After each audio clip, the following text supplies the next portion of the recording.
Good afternoon. I think we're going to go ahead and get started.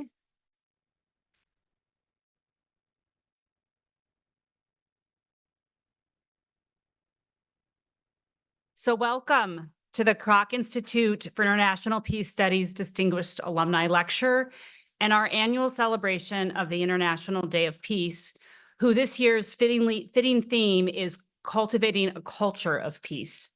My name is Erin Corcoran, and I'm the Executive Director of the Kroc Institute. I'd like to just take a moment of silence, and then I'm going to go ahead and read the Kroc Institute land acknowledgement.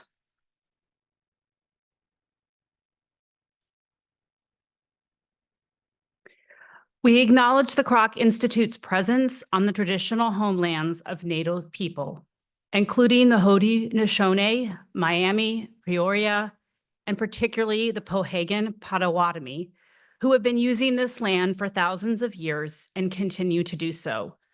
We recognize our own place in the story and practices of colonialism and understand that our responsibilities extend beyond this gesture of land acknowledgement. We also must reflect on the University of Notre Dame's past, present, and future relationship with the original stewards of this land and actively pursue ways to amend this troubled relationship.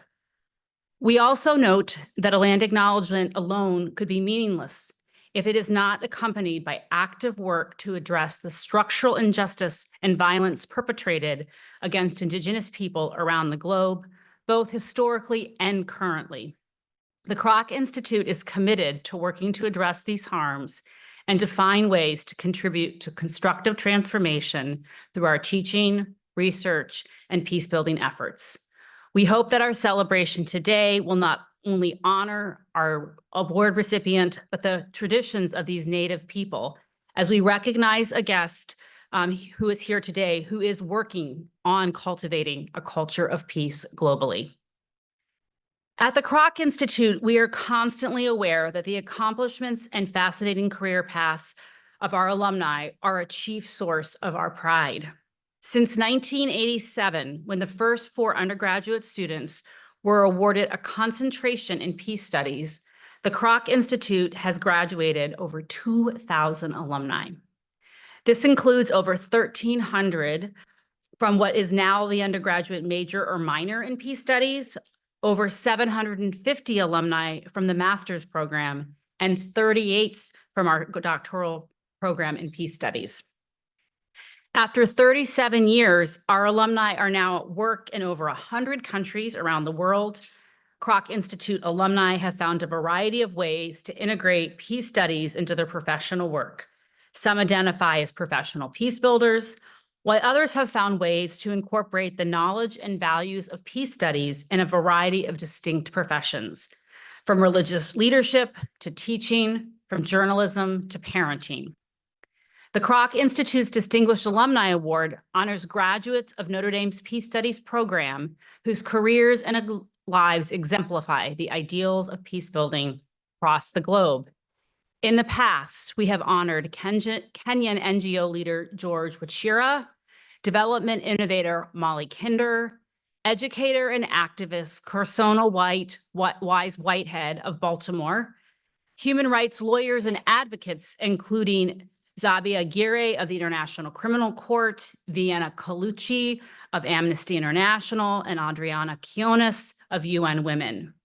We've also honored Ambassador Ona Polpa of Romania, Chinese filmmaker Jin Yi, Nigerian journalist Obi Anadike, theater director and writer P. Carl, scholar practitioner Bina DaCosta, Valerie Hickey, the Global Director for Environment, Natural Resources, and the Blue Economy at the World Bank, and Mila Laguro of Catholic Relief Services in the Philippines.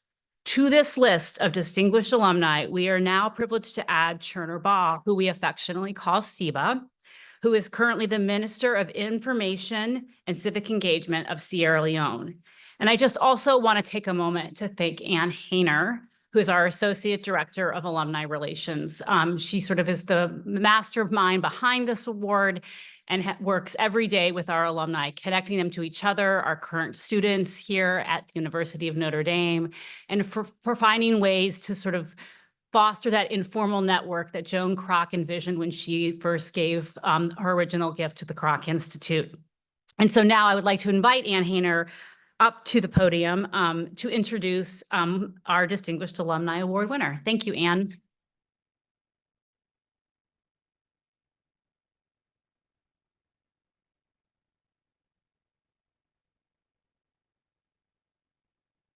We are delighted to welcome Chernor Bah back to the Kroc Institute and to the Keough School and to Notre Dame. Chernor is a former refugee and war survivor, a longtime youth activist, an NGO founder and United Nations leader, and last year was appointed Minister of Information and Civic Education in Sierra Leone. As a member of the youngest cabinet in Africa, with 1/3 of the cabinet under 40 years old, he's responsible for explaining government policies and actions and developing effective means of connecting the government and its citizens. Chernor got his start on the public stage at age 15, as the brutal 11-year war in Sierra Leone was ending in 2002. Having faced displacement from Sierra Leone many times during the war, he founded and led the Children's Forum Network, a mass movement of children who organized and mobilized to demand their voices be included in peace and reconciliation efforts. He was invited to present a report, eventually on the experience of Sierra Leonean children, to the Truth and Reconciliation Commission. Decades later, a new generation of Children's Forum Network members still gathers across the country every week, a testament to the power of youth voices and an enduring reminder of what mass civic mobilization can achieve. Chernor went on to earn an undergraduate degree in political science from Fora Bay College at the University of Sierra Leone. A United Nations fellowship soon brought him to New York and launched a series of roles with the United Nations, allowing him to continue his work with youth in Liberia, Lebanon, Haiti, Uganda, and other emergency settings, leading efforts to strengthen youth voices in development and policy processes. In 2009, he took a little break from his international activism to join the Kroc Institute's master's program in peace studies, during which he spent 6 months working with Catholic Relief Services in Mindanao in the Philippines, under the supervision of another of our distinguished alumni, Myla Laguro. Following graduation from Notre Dame in 2011, he served as brand manager at the Nike Foundation in Portland, Oregon, and in Addis Ababa, Ethiopia. He then worked with Gordon Brown, the former British Prime Minister, to co-found A World at School, a global mobilization for access to education, and was able to introduce Malala Yousafzai on her first visit to the United Nations. Over the years, Chernor has twice been appointed by the United Nations Secretary General to high-level UN steering committees as an expert advisor to the Security Council on Youth, Peace, and Security, and as chair of the Youth Advocacy Group of the UN Global Education First Initiative. Chernor has spoken at the White House under President Obama, introduced the First Lady at the UN General Assembly, spoken at the European Union, African Union, and the World Bank, and lectured at universities around the world. Chernor has been honored by the Women's Refugee Commission in New York as a recipient of the Voices of Courage Award, which honors former refugees who have made significant impacts on their communities and served as examples of perseverance, strength, and hope. He was also awarded the Giraffe Heroes Award for his work as a global advocate for human rights and education, and for his work combating the Ebola outbreak in Sierra Leone.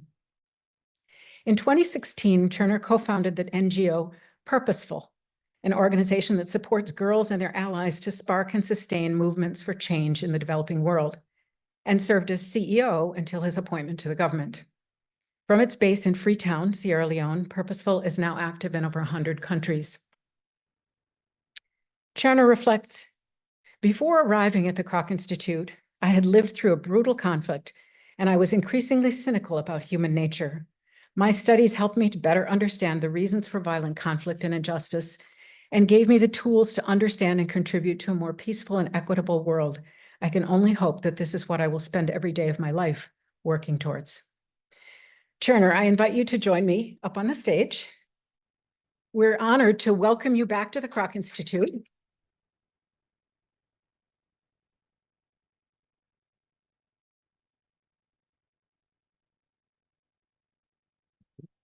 We're honored to welcome you back to the Kroc Institute to address the topic Intentional National Consciousness as Critical Tool for Long-Term Peace Building, a Sierra Leone case study.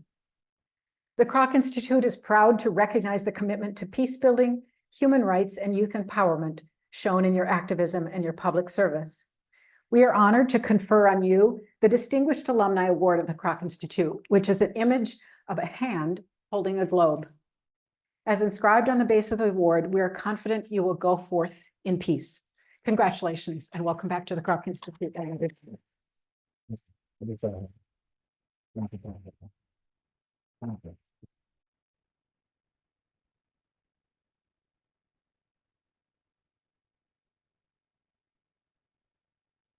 Thank you. It's very, very kind.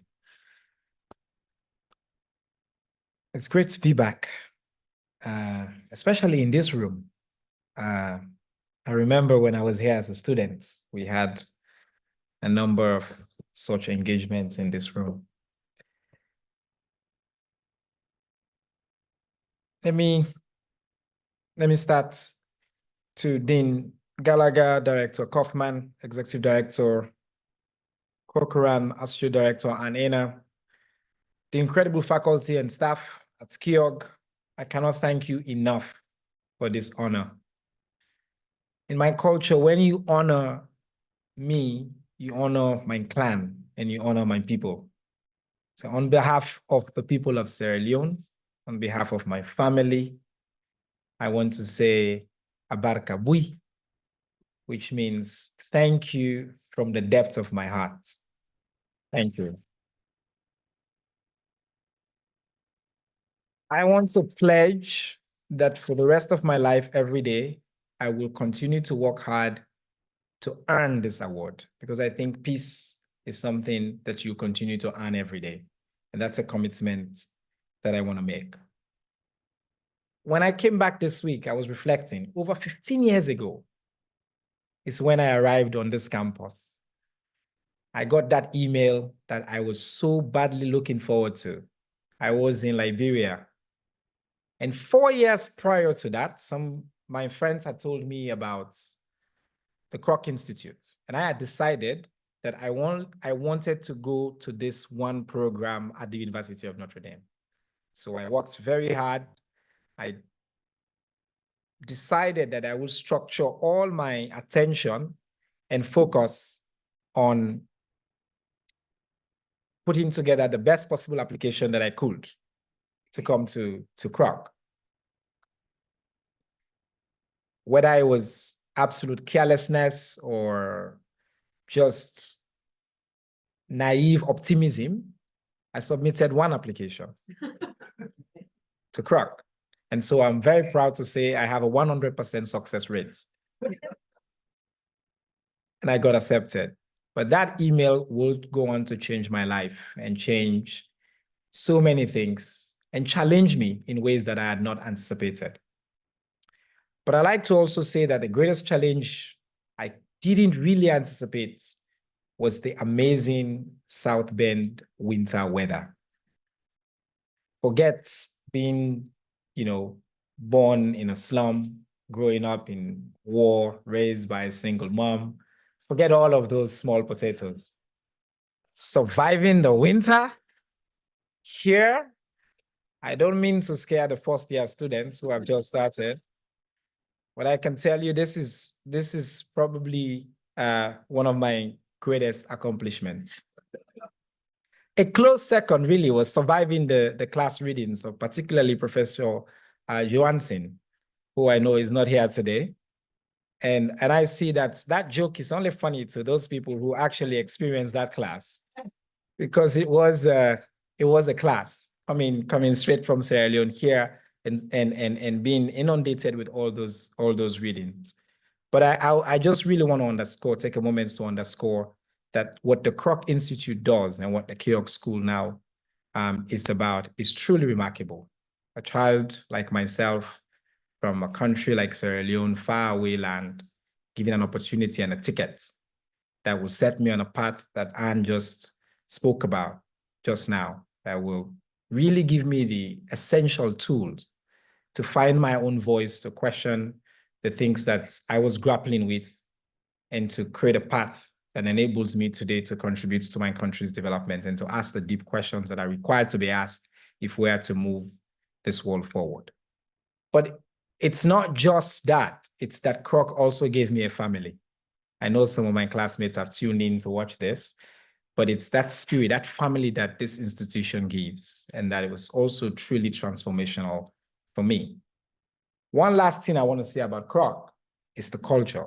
And here at Notre Dame, it's that power. I arrived on Saturday and I went straight to the football match because it was important to me. And every time I come to the football match, I tell you, I'm always fascinated. I watch the football because I love it, but I always watch what else is going on around the football. And it's even way more interesting to me. That sense of culture, that passion, that commitment, that intergenerational commitment to God, country, and Notre Dame, as we say here. And that, I think, is something that I'm truly grateful for and to be part of. I also want to take a moment right now to acknowledge that some of my professors that taught me here at Kroc are in this room today. I see Hal, I see Ernesto, I see Catherine, who I know is on sabbatical, but you've made it here today. And all of you, thank you. Thank you so much. I learned so much from these classes, and they have really been the shining light in my career so far. I want to talk about Sierra Leone. I want to focus a little bit on my country, Sierra Leone, and talk about my duties. As Anne said, today I'm Sierra Leone's Minister for Information and Civic Education. The information part is pretty straightforward. My job is to explain. I like to clarify, not defend, but explain everything that the government does and to create opportunities to bring the government closer to the people of Sierra Leone. That's easy. Public information, well, relatively easy to understand, I mean. Governments have had ministries of information for a long time, but it's the first time we're having a ministry for civic education in Sierra Leone and across the continent as well. You will not find ministries of civic education elsewhere. I was also very curious that the Ministry of Civic Education was linked with the Ministry of Education, of Information, not, we have formal education ministries. We have two education ministries, one for basic and senior secondary education, one for technical and higher education. So I have this responsibility of defining what civic education will mean for Sierra Leone, setting up the structure and institutions for civic education, and rolling all of these out within this short period of time. And by the way, I inherited no technical expertise because the ministry did not exist before.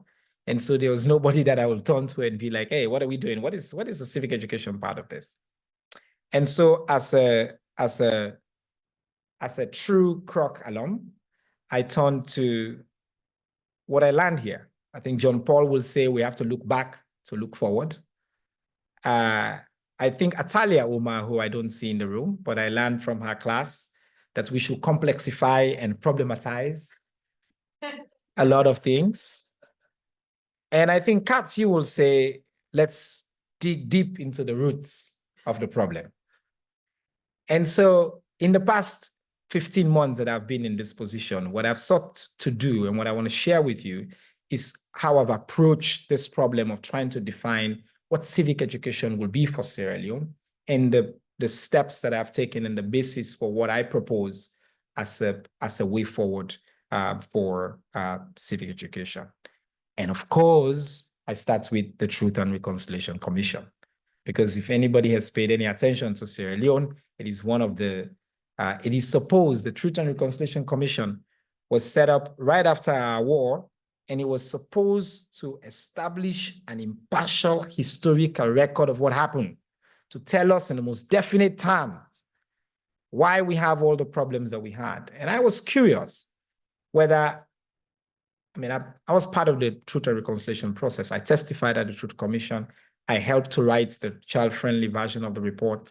I was part of those who were pushing and advocating and supporting children to participate within the Truth Commission. But the parts of the Truth Commission report that I'm going to speak about in a minute was not really parts that we talk about often. And it's not part of the conversation on what led to the war in our country. So when I went back and I was reading, of course, it's a huge report. I was reading and looking for what it says about identity and the role that identity plays and civic consciousness in promoting peace building and contributing to conflict. So with your permission, I'm going to read some of the very interesting things that I found in the reports. It says the colonial history of Sierra Leone deeply influenced the dynamics that led to the Civil War, that the British colonial government effectively divided Sierra Leone into two distinct entities, the colony and the protectorate, which were developed separately and unequally.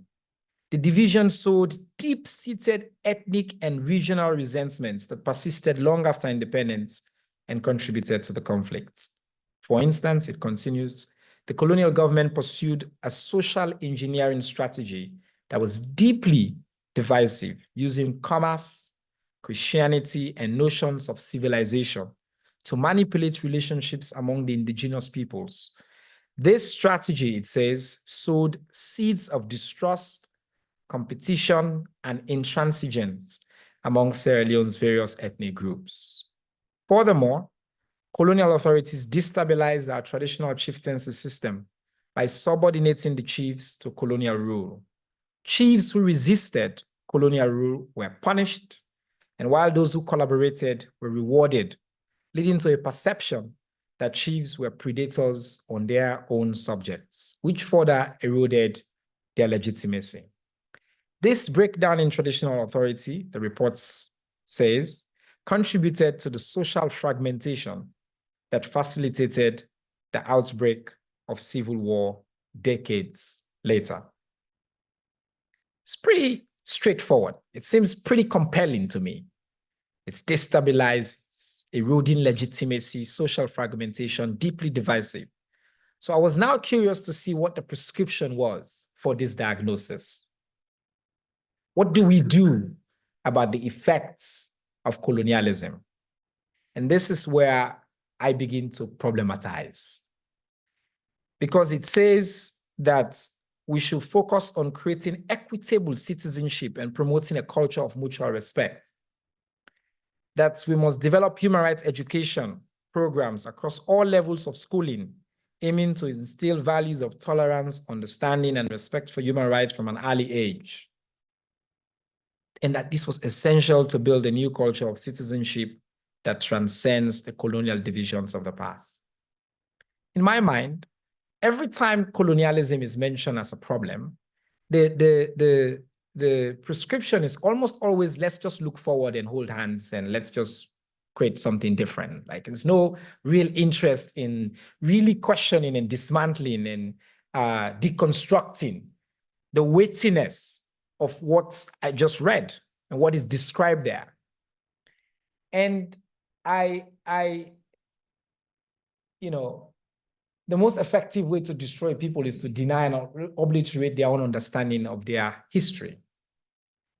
I've always kind of thought about this. And when you think about the effects of colonialism, I think they want us to approach it as it is the past. So move on.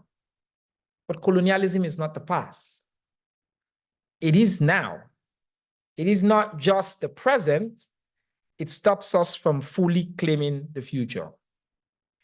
And I argue that the forms of what some have referred to as cultural genocide, that colonialism and its other attendant vices imposed on us, erased and repealed not just our indigenous systems of education and governance and our identity, but imposed frameworks disregarding our beliefs and traditions that sustain our societies for centuries.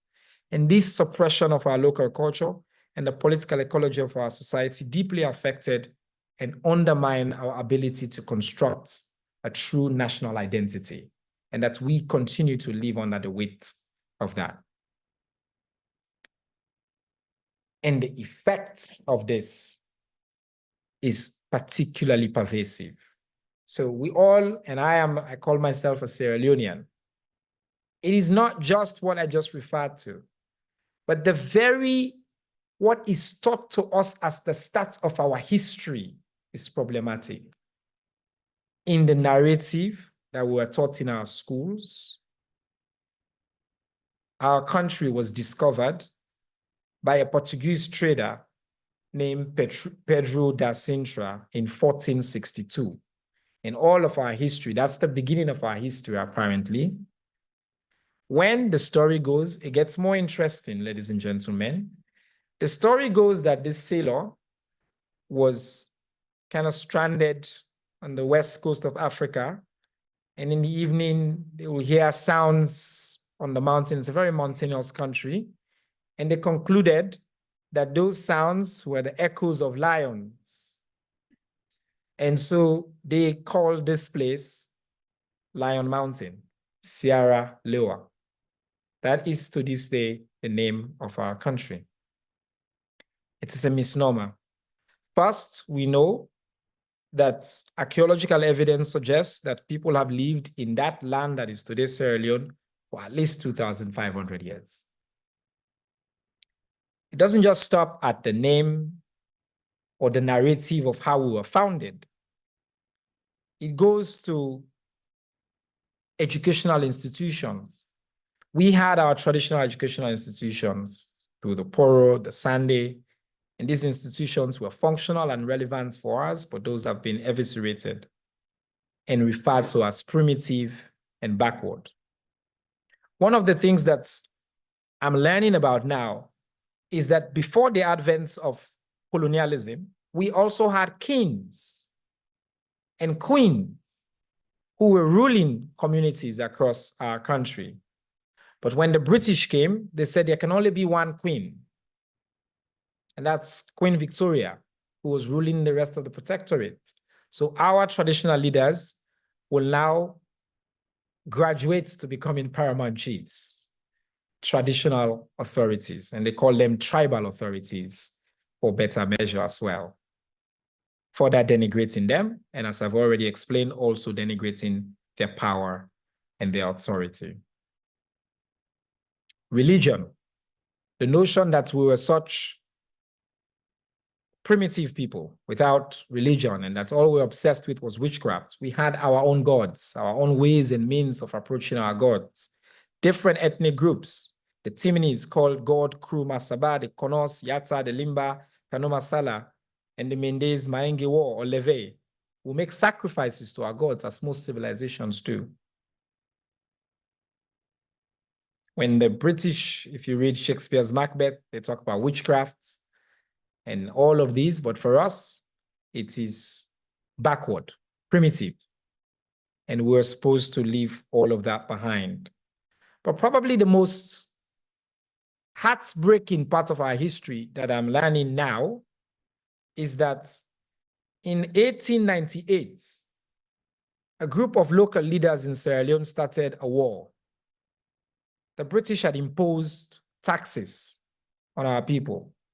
And they said, no, taxation without representation is not right. And so they started a fight. They mobilized across communities and they started a fight. That war, which was a war for freedom and for independence, is taught to us and referred to as a hot tax war. In school today, in every textbook, the war is referred to as a hot tax war. It's a clever way to particularly remove us from the history of what our people sought to do. And they fought really hard for freedom. Imagine if the wars in this country that were fought for freedom were you used denigrating metaphors to dismiss them and to say, yeah, these people, they were fighting about their huts, not even their houses, not even their homes. Probably would be better if you refer to it as home wars or home tax war, but it's just these huts that they were fighting about. They didn't want to pay their taxes for their huts. To go back to George Orwell, the best way to destroy people is to deny and obliterate their own understanding of their history. So how can we as a society, as Sierra Leone, construct an inspiring, aspirational civic identity that can be a basis for civic education. I was not interested in doing civic education by just telling everybody to, oh, let's just choose democracy and love democracy. But what's the idea of Sierra Leone? Who are we? What is the big idea? What are we asking young people to aspire to? What do we hold on to? And so we've started a process, looking through the literature, looking through other countries, other examples. Where Sierra Leone is not the first country to be faced with this kind of crisis of identity. And different countries have embarked on what I am finding very interesting processes of trying to construct national narratives and imbibe civic consciousness. We can look at Germany after the Second World War and notions of German civic citizenship. I've gone to Germany now a couple of times. I'm engaging with their civic institutions in Germany. It's very interesting how it is part and parcel of the state infrastructure. The state pays for civic education institutions in Germany as partners of their political parties. So because the idea is it's important, and apparently the allies all agreed, despite the differences in where they all came from and their backgrounds, but they all agreed that it was important to set up an intentional civic structure to socialize the idea of what German citizenship ought to be and what it will be. And of course, varying levels of success, and that's a process that continues to this day. The Rwanda example is one I find particularly fascinating because Rwanda has decided after the 1994 genocide that they will construct a very intentional version of what a Rwandese or Rwandan citizen is. They go as far as saying they want to efface the question of ethnic identities and create only one Rwanda. Many of you here, of course, have looked at and read about the Itorero program that teaches Rwandan students that Rwandans are just one people, and this is part of the Rwandan identity, the ethos. I was fascinated when I visited Rwanda, actually, I think just before coming to Kroc, when I was working for the UN in Liberia. And at every stage of the Rwandan society, you see young people who are being taught this. Now, I'm not making a case for any model. I'm just saying that they are different and very interesting model. I've been to China. I've spent time now in China, and I'm fascinated by Chinese moral education, which is the one bit of education that apparently the curriculum for that is untouched. It's the same across all regions in China. Every other curriculum is adopted, but there's one idea of what a Chinese citizen ought to be. And it has three main components: ideological and political education, patriotism education, and moral education. And I've been reading and really fascinated by one Chinese writer, Zhao Liu, who says that China's current practice of civic education include integrating civic education into moral education within schools and setting up independent civic education courses, integrating school civic education and social civic education into the practice of social participation in cultivating their civic awareness. I've looked at, obviously, one very fascinating model is the South African model, which sought to create the Rainbow Nation after apartheid. And I know that every time you say the Rainbow Nation to South Africans in the room, there's immediately a reaction. The South Africans like, no, that's a facade. That didn't work. I see Professor is giving me the look. But at least there was a narrative that was constructed about what South African identity was aspiring to after apartheid and linked to the African principles of Ubuntu. I am because you are, or as Desmond Tutu say, my being is inextricably linked to yours. And there's levels of successes with that. And I see some writers are now talking about how can rainbowism be reimagined within the context of South Africa. But it at least gives you a starting point for a conversation. So what do we do in Sierra Leone as I try to bring this in? And what do we learn from all of these examples and these different approaches to civic education. I'm drawn to the writings of Hess, who defined civic education as a way societies prepare young people to engage in political, social, and moral issues in their communities. That through I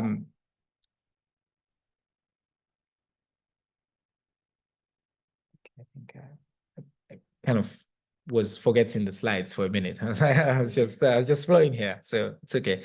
That through Hess explores the role of discussion and controversy in classrooms in promoting democratic engagement and political understanding, and says that civic education should foster abilities to engage in democratic discourse and understand different perspectives. So one starting point for me in Sierra Leone is, as I said, the Portuguese called, this is the image that is used often to tell us about what Sierra Leone is. It's the Lion Mountain. There's something fascinating about the idea and the metaphor of the lion. So our football team, our national team is called Leon Stars. It's the Lion Stars. Our coat of arms has lions in them. What is amazing to me is that we don't have lions in Sierra Leone. A Sierra Leonean, most of us have never seen a lion, cannot relate with the idea of a lion. And so this removing people from their history and themselves is so clear, it's so vivid. And there's no way you can create a sense of connection to an imagery that you cannot even relate to. So in our conversations across the country, we're kind of seeing people coalesce around the idea of moving from the lion to a new national symbol, which is the cotton tree. The cotton tree is at the literal and metaphorical center of our lives in Sierra Leone. In the center of our city, Freetown, is the cotton tree. It's over 400 years old. Lions, no matter how long they live, I think they pass out by their teenage years. And it's the center of the city. For years, when the freed slaves arrived, they went and gathered at the cotton tree. But even before they came, the cotton tree was a symbol always of traditional rites, where we perform our ceremonies, where people come together. And even with the continuation of unhealthy cutting of trees in our society, one tree that is considered sacred and untouchable is the cotton tree. People don't just cut the cotton tree for fun. It has deep roots and can bring us together. And it's a much more relatable. The other thing I learned when we're doing this research is that the way we measure what's the distance between Freetown and every major city, town across our country, we start by measuring from the cotton tree that's in the capital city. So it has relevance in our lives. It's been there forever. It's the most ubiquitous thing in our society, but it's been ignored. And it's not really part of our national psyche and what we do. So around this concept of a cotton tree, we're seeking to build a new set of values, modern day values, intentionally decolonized, and think about what does it mean if we're seeing ourselves as strong as a tree, as connected as a tree, as deeply rooted as a tree, with goals like feeding our country, cleaning our country, healing our country, thinking about public health, digitizing our country, and uniting our country as one, which is our focus on radical inclusion. So that's one of the, so you can see we're developing this tree as like, loving our country is very important. Feeding, cleaning, healing, and cleaning is the bit about the environment, and coming up with a new set of goals.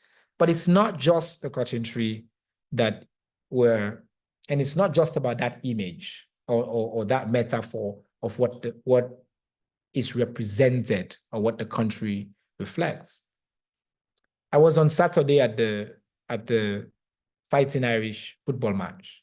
And at the end of every football match, again, as I tell you, I'm always fascinated with what happens at this football match. You see the coach is running towards the team at the end of where the students are, and they all put their hands together. And my 15-year-old son was with me. And, I didn't ask him, he just puts his hand around me. And then we start singing the Notre Dame song, right? And everybody is doing that. And it's beautiful, and it creates a beautiful connection. One of the things I've noticed is we have an anthem, a national anthem in Sierra Leone. Now, the national anthem is in English. For those of you who know us, only about 25% of people in our country truly understand English. We have a language that is much more universal. Over 90% of us speak a language that's called Creole. But we have a national anthem whose music is very British. It's like it was designed for like a British choir sometime in the 60s. So no Sierra Leonean feels any sense of passion from listening to that music. It's a very foreign music. It was not designed for us. It was almost like they wrote the music to impress the British, and I'm sure they are impressed. But it doesn't give us what the fight song here or the Notre Dame anthem, when we say love thee Notre Dame, what it gives you here. And that's a problem. We wrote a national pledge right after the war in Sierra Leone. The national pledge, you will guess, is also in English. And it also uses words that we don't use normally. And so if you leave the city and go to any village, you cannot get any Sierra Leonean to get excited by the national pledge, by the national anthem, by the national symbol, or by any of these artifacts that we have that we refer to as part of our national ethos. So my argument is it's not possible to construct and create a consciousness if you don't challenge all of these things. And the final point is, obviously, there are countries across the continent that have gone beyond just challenging that narrative and creating these new. Some have even gone as far as changing their names and saying, this name is so bad, it doesn't reflect who we are. And whenever I've said to my colleagues when we're having this conversation that we should consider, I would say everything should be on the table. It's like, no, don't go there, don't go there. Because as I see it as truly, and this is where colonialism wins, it's the idea that it is impossible to think beyond what you're stuck with, what John Paul will call the crisis of moral imagination. And I think what, for me, civic education ought to do is the privilege that I have had from my education here at the Kroc Institute at the University of Notre Dame is the audacity to question the things that we have been taught, that we have been told we cannot question, we cannot ask, we should just take as is. It's the idea that colonialism was just a fact of history, we should just move on. It's the idea that this is our name, we should just take it. It's the idea that these symbols are there, but they were all constructed. And if they were, we can deconstruct. And that's the job that I have given to myself, that the president of Sierra Leone appointed me to do. And I'm hoping that I can convince the people of Sierra Leone as well to be on that journey, to not finish it, but to start, to just start asking these questions, because for too long, we were taught never to ask that question. Thank you very much.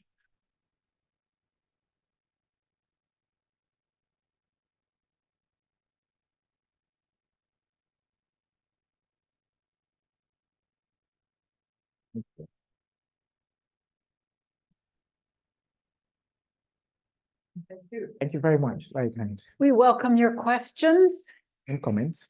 comments, arguments. Mm-hmm. I got it.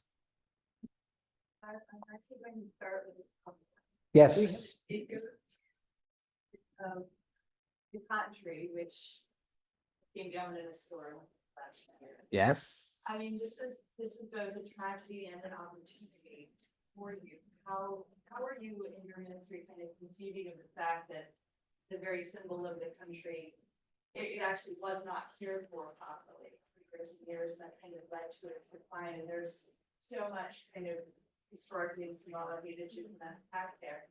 I'd love to hear your vision for that going forward. Thank you very much.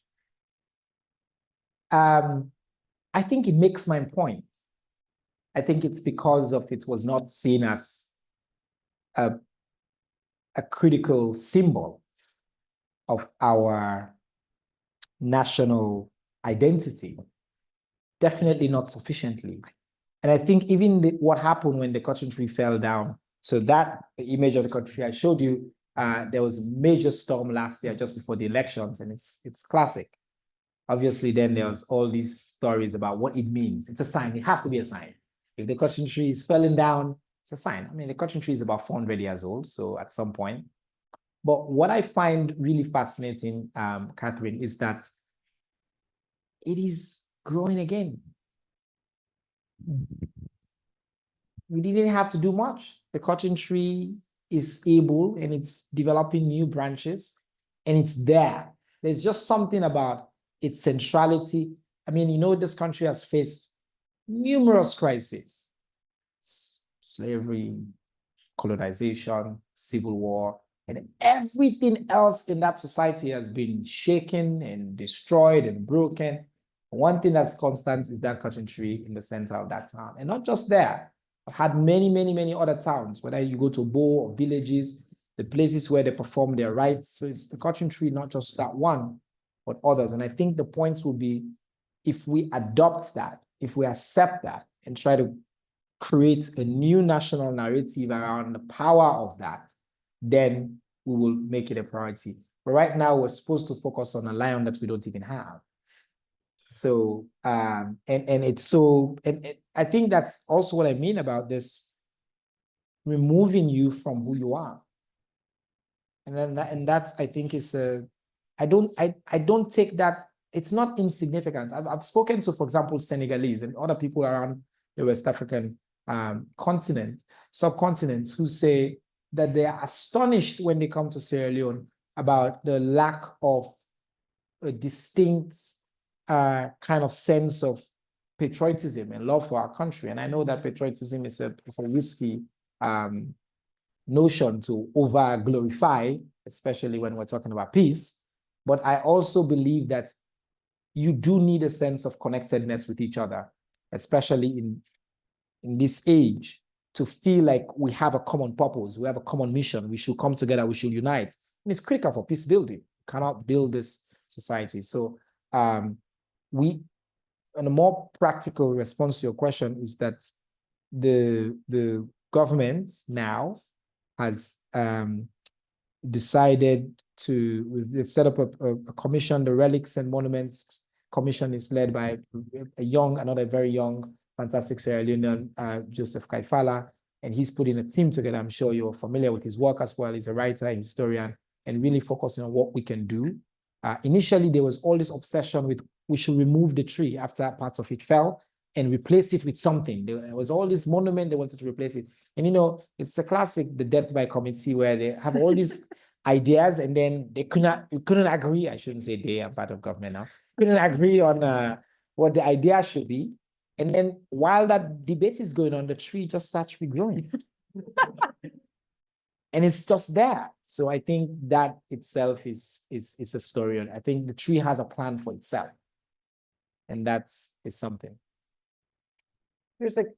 Jerry has a question, and there's a microphone. If you could speak into that, that'll help with the recording. We'll come back down here.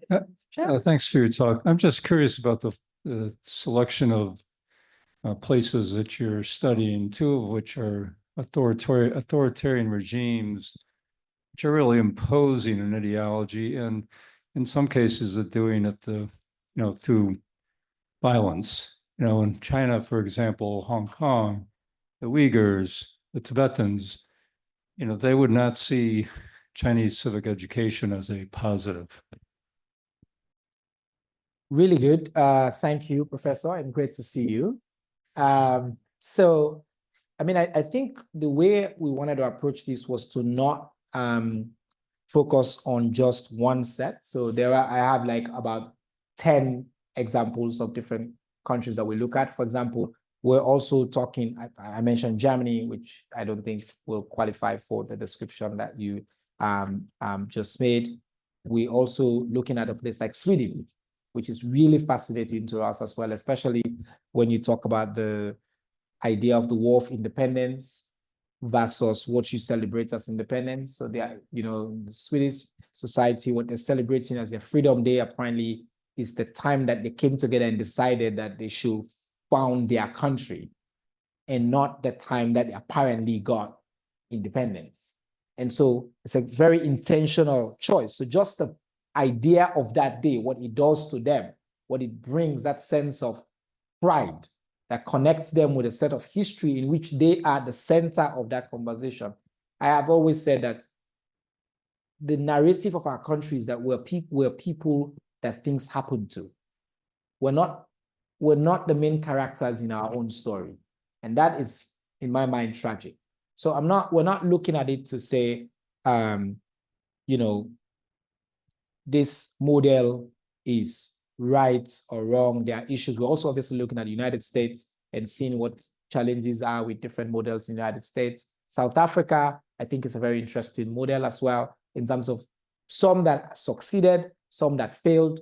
We're also particularly paying attention to Morocco because of its connections to religion and modernity, all at the same time, and tradition.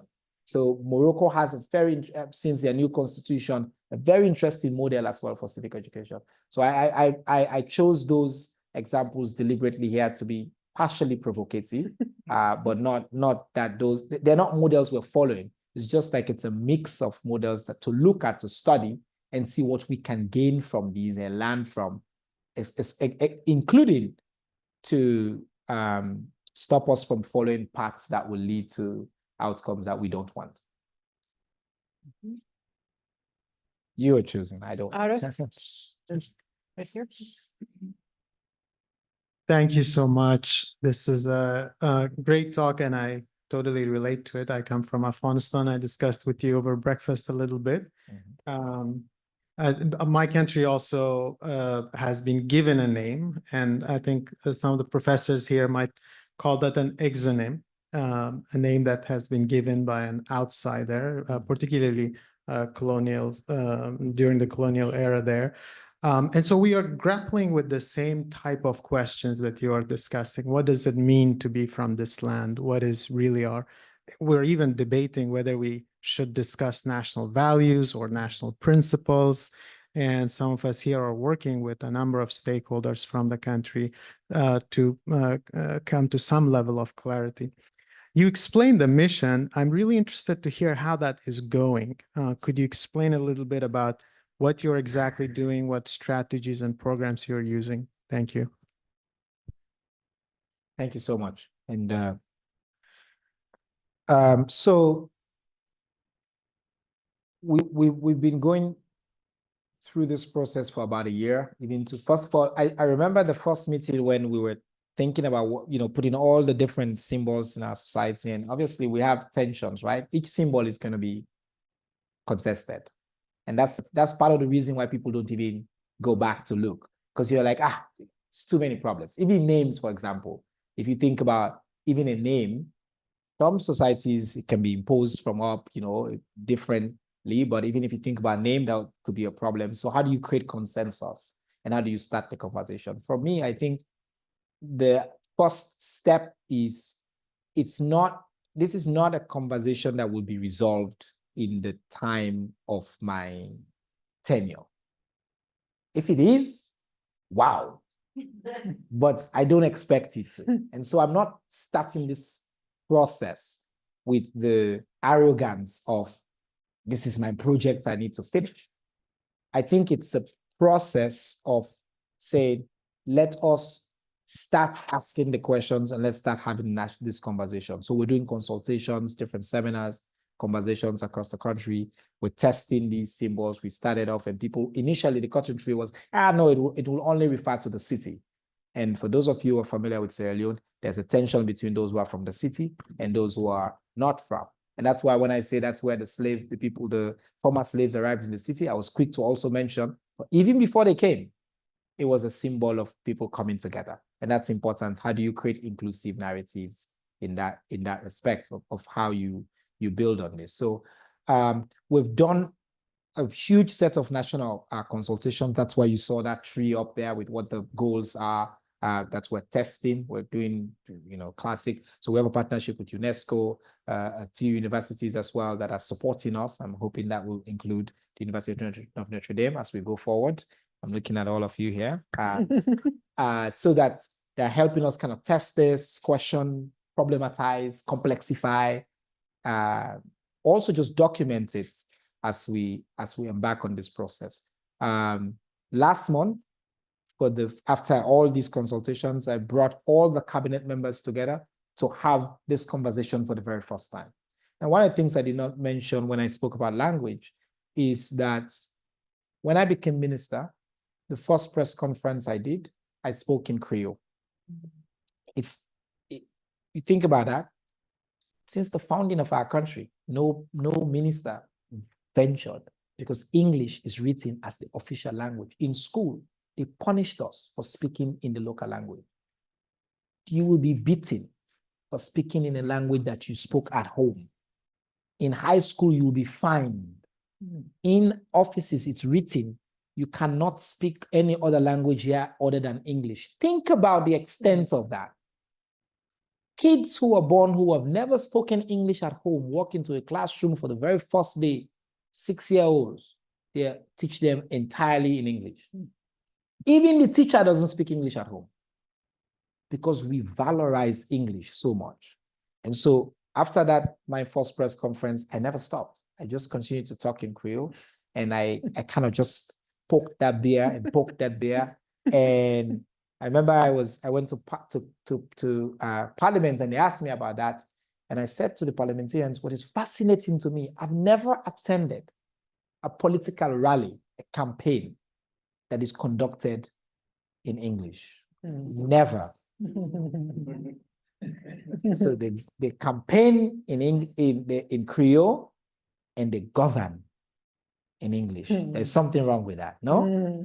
So I said, if when you require the votes, you understand the power of communication and speaking in a language that the people will understand, then it just makes the same sense to me that if I'm explaining to them what government is doing, I should do it in that language. It's like I'm an activist, so you have to have a bit of a small rebellion in you.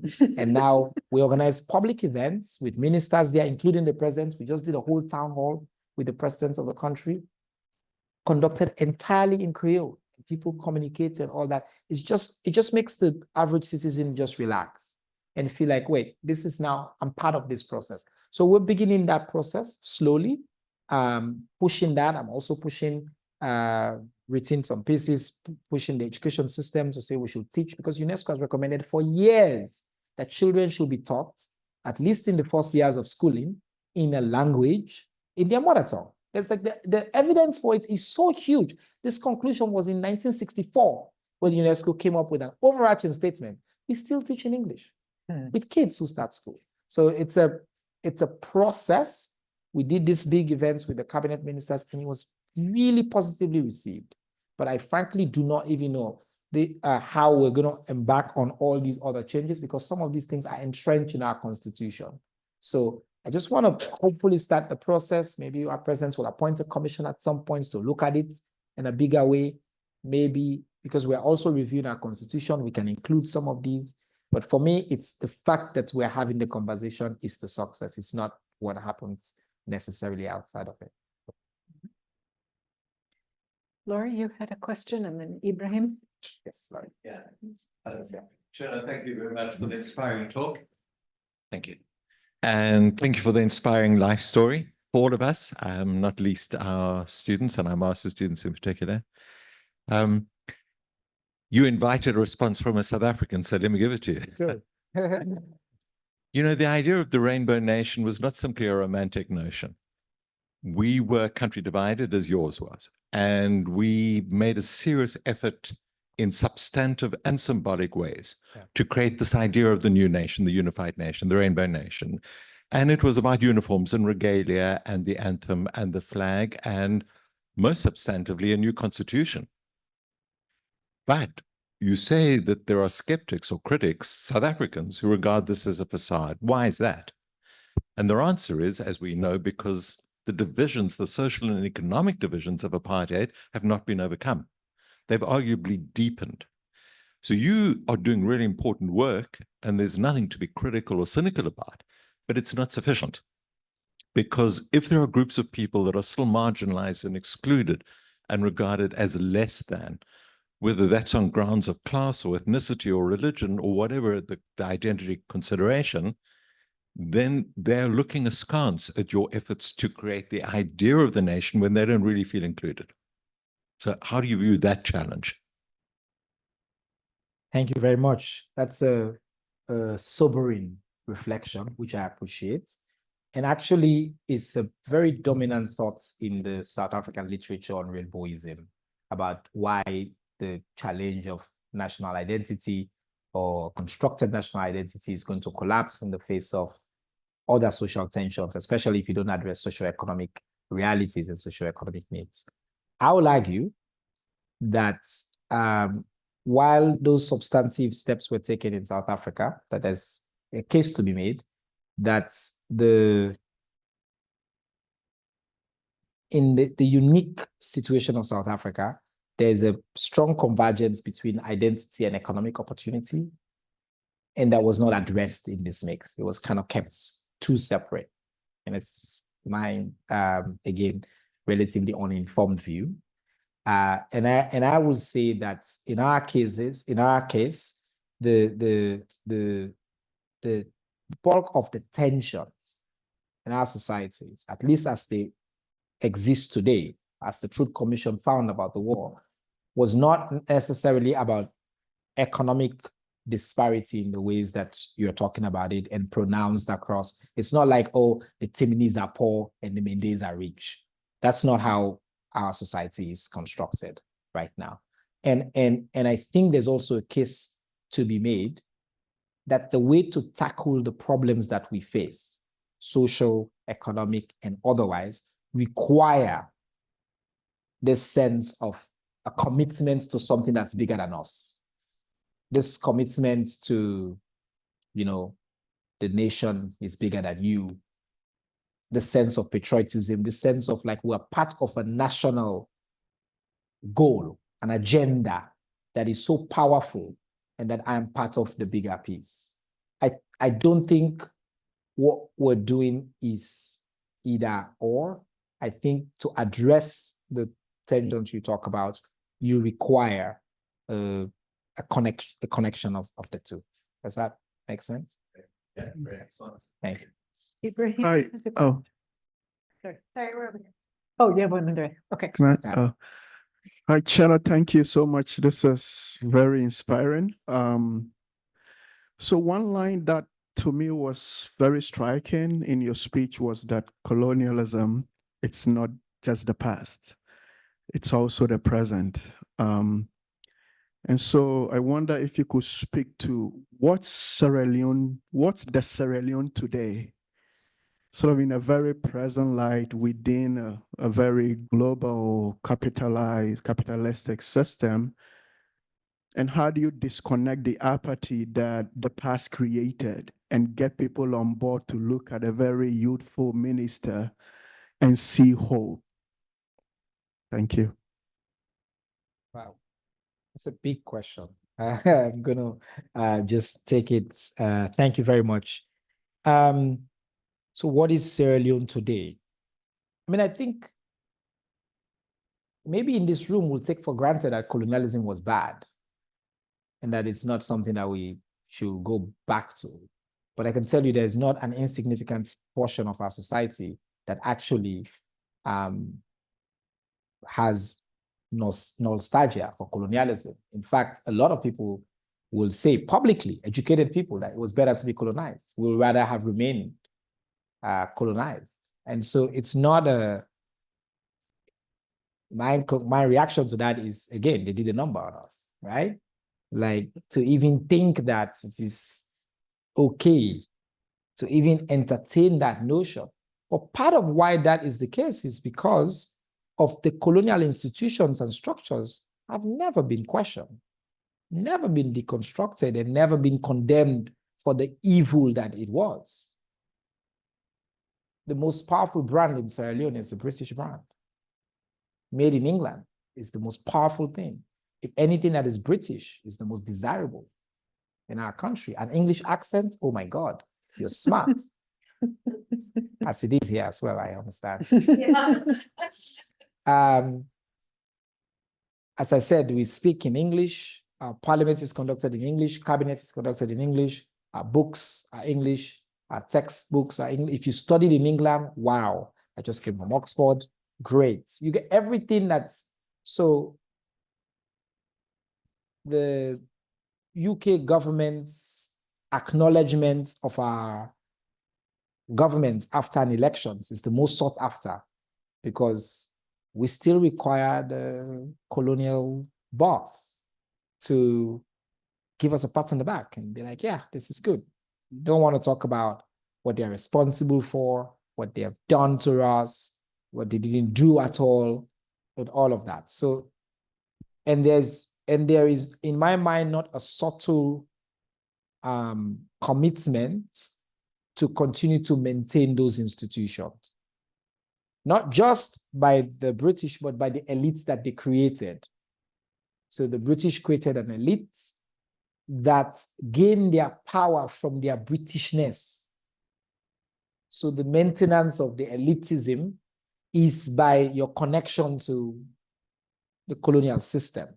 And I think some of that is not unlike what happens in your country, Ghana, as I'm aware. So I think that, but more and more increasingly, and I was speaking to another class today, that because of the points that Professor here was just making, economic anxieties, young people, there is beginning to be this sense of questioning, or at least ignoring, that this has not solved the problems that are important for us today.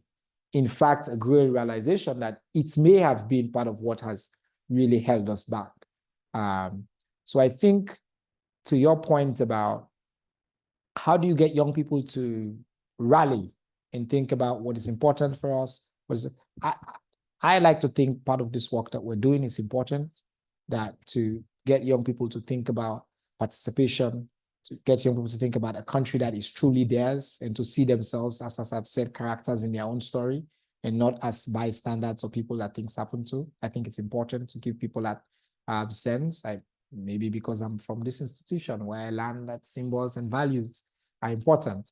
But I also think that some of the changes that we're seeing in governments, as I said, for the first time, we have a third of our cabinets are young people, a third of our cabinets are women, a lot of them young. More and more people are beginning to kind of see themselves as part of the government, and the steps that we're taking to bridge government with people and say you can ask your we are accountable to you.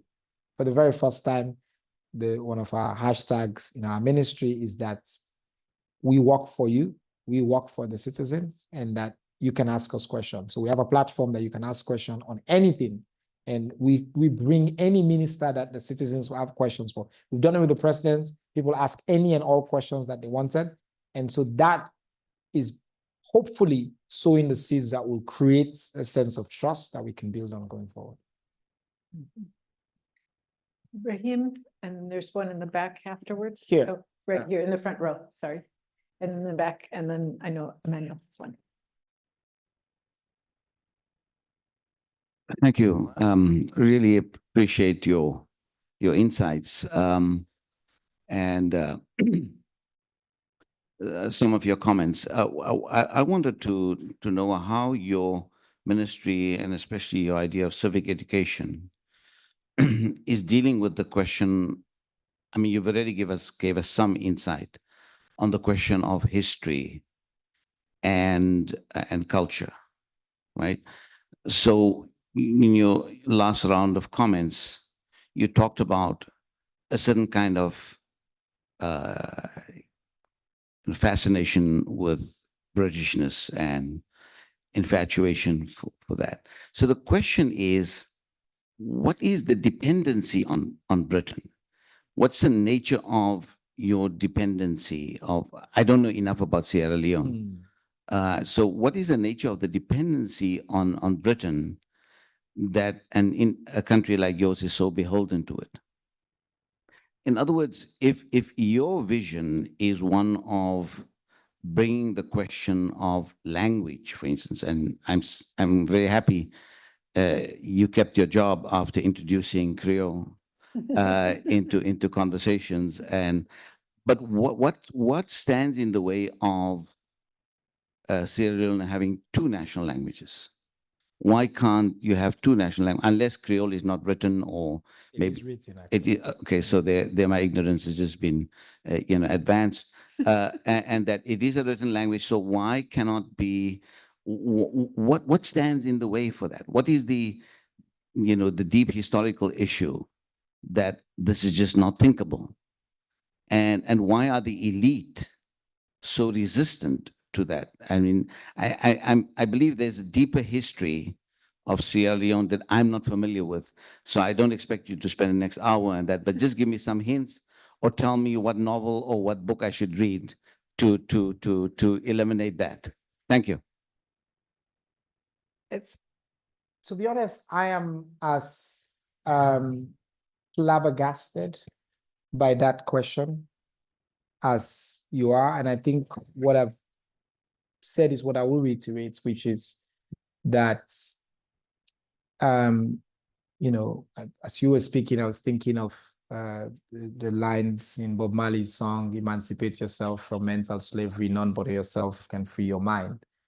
I think it's really a question of just a mental slavery, basically, and a continuation of that mental slavery. But that is continued to be superimposed by structural violence. And there's a slavish fidelity to Britain, because at the end of the day, the narrative is that Britain, for example, ended the war. They came and saved us. It's absolute hogwash. Nothing can be further from the truth. But that's the narrative. And so it's like at each point in our history, you go back to everything that was British in colonial era is romanticized and exalted. This was British, it was like everything. So people just, because again, and also I think the other bits, which I know is, I haven't talked enough about, is our education. Is the education system is still all our law. I'll give you another example. In fact, our lawyers to date, the judges, in the scorching heat of Sierra Leone, put on the gown and the wig that even the British don't use anymore, because they want to be seen as aristocrats that gain their power from their connection to anything British. Our most offensive laws on human rights issues are all copied from the British. They have expunged some of those laws. We still have them in our books. Because our education system, the people that own power gain this power from that seeming kind of association with, or at least knowledge of and mastery of everything that is British. And so it's a tool that you use to preserve the elitedom. I just mentioned, before I came into government, I wrote a piece years ago arguing for us to start teaching in Creole. And I was vilified for that. And people were like, what absolute nonsense. They want to lower education standards. And I was like, wait a minute. Korea, Finland, China. I can call all these countries who teach not in English, but they do well. Like it's not, the English is just a medium.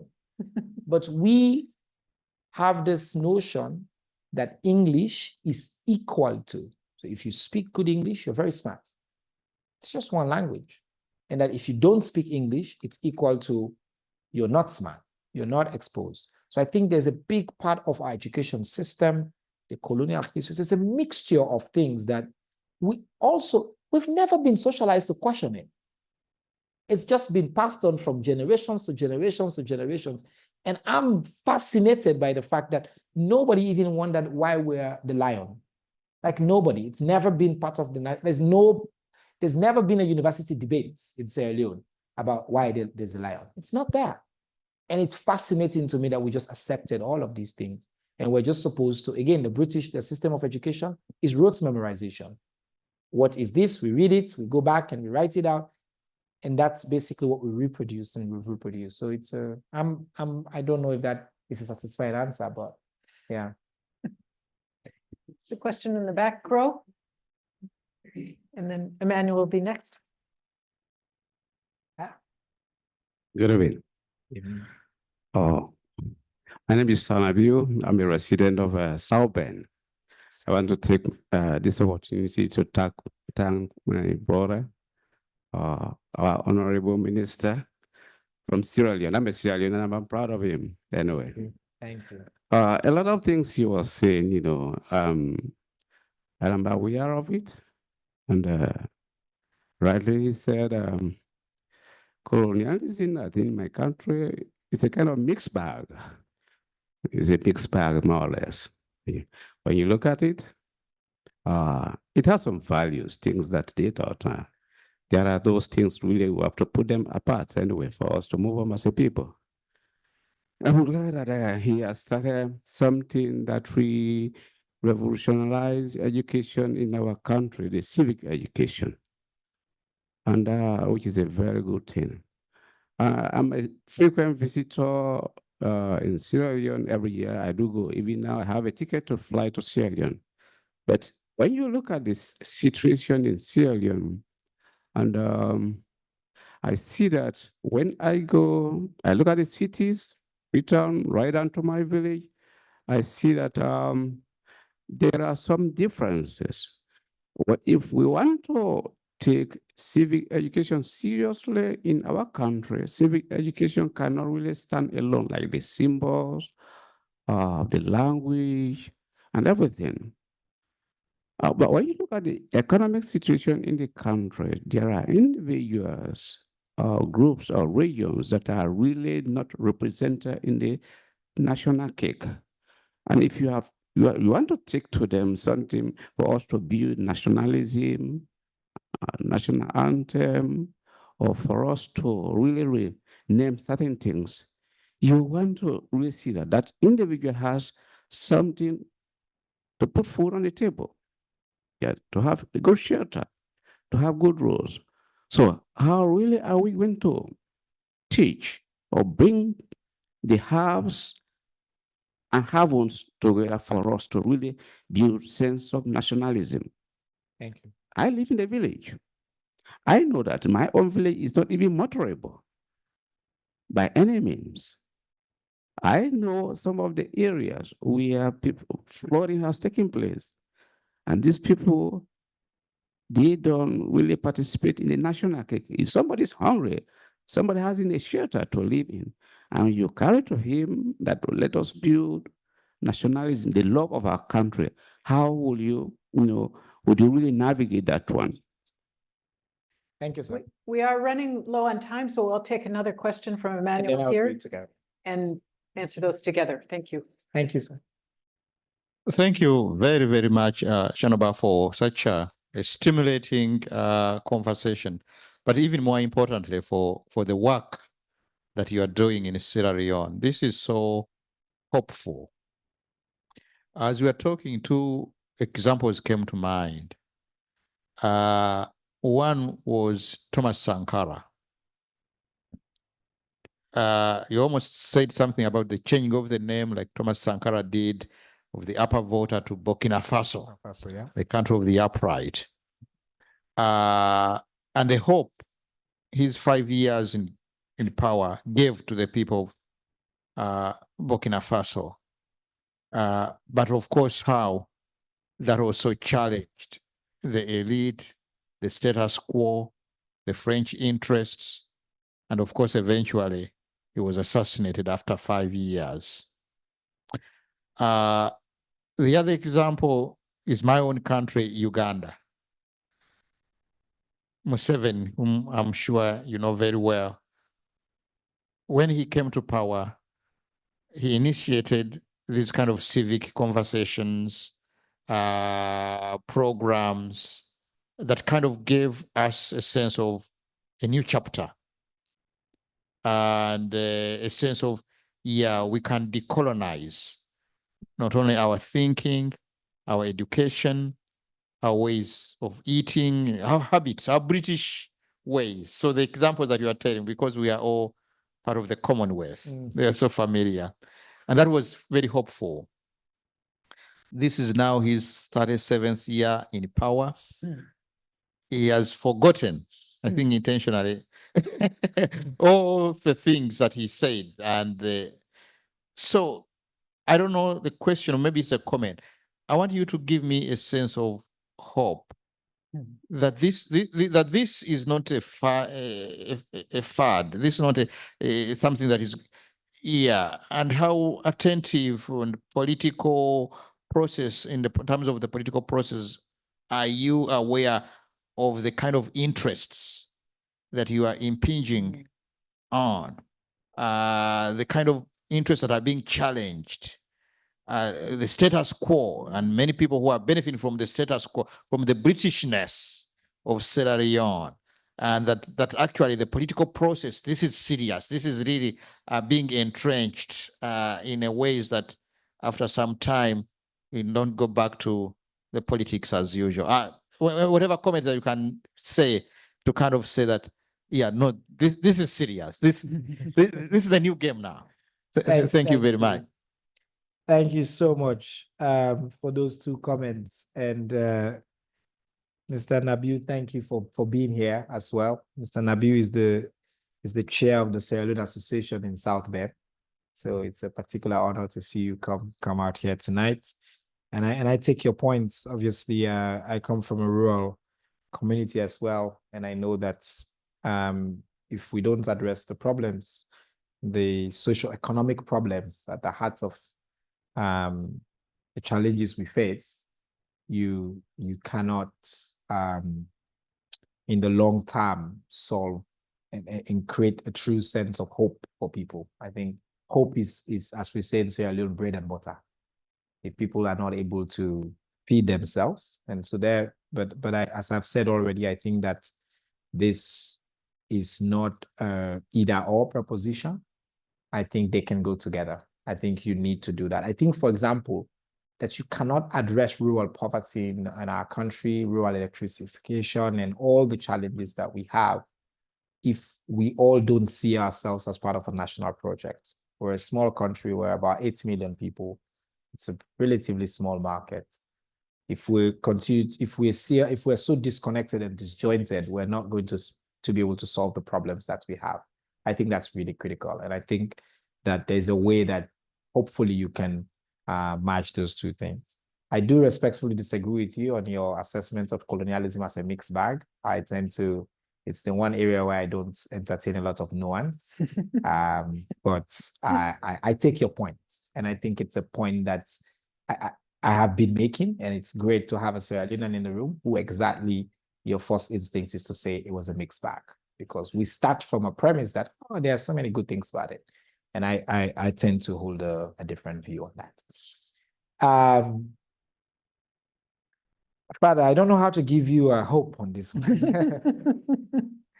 I have to say that the greatest, one of the most impressive Africans, obviously, is the late Thomas Sankara, and obviously I read a lot and try to study. He was actually as well a Minister of Information. I'm very aware of that.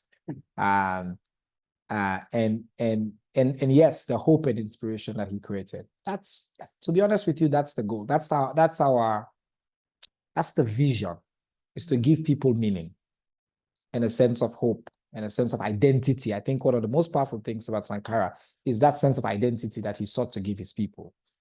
Obviously, you know, I am in a much more complex process with other people, but I was saying to the students the other day that part of the reason why I chose to join government at this time was because I was not joining alone.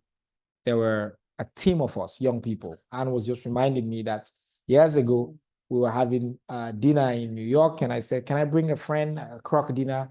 And the friend is today the chief minister of Sierra Leone. He's a 37-year-old as well, a contemporary of mine.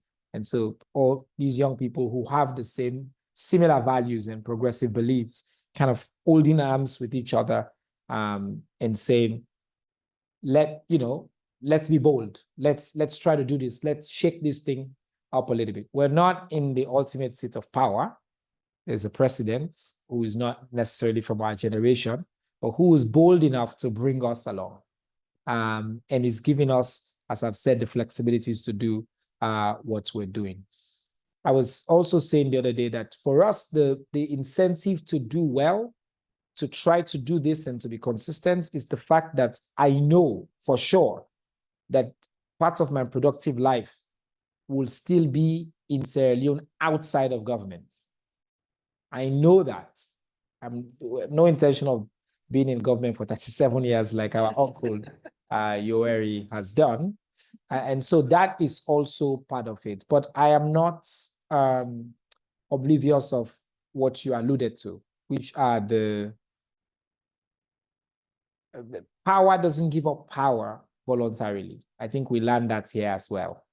That in the history of transitions and challenge of power, there is always different forces at play, and power will fight back. And it's true. What we're talking about is not neutral. It's not like we're saying, oh, let's just move on, and there are not people who hold on to these institutions. But I'm an activist, remember? I love a good fight. I believe that, in the words of Margaret Mead, that you never doubt a small group of committed people can change the world or can change. And in this case, I think, again, it's not me alone, and it's not the arrogance of thinking that I am the solution and I am solving this problem. It's the idea that you sow enough seeds and inspire enough people and organize as activists, social justice activists believe in. So it's that organization that I think that will be the hope that you seek. Thank you. I want to thank everyone for joining us.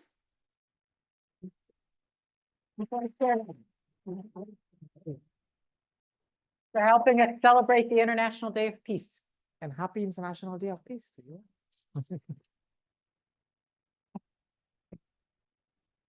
Thank you so much. This was wonderful. I really enjoyed it. I hope that was useful and good. Yeah.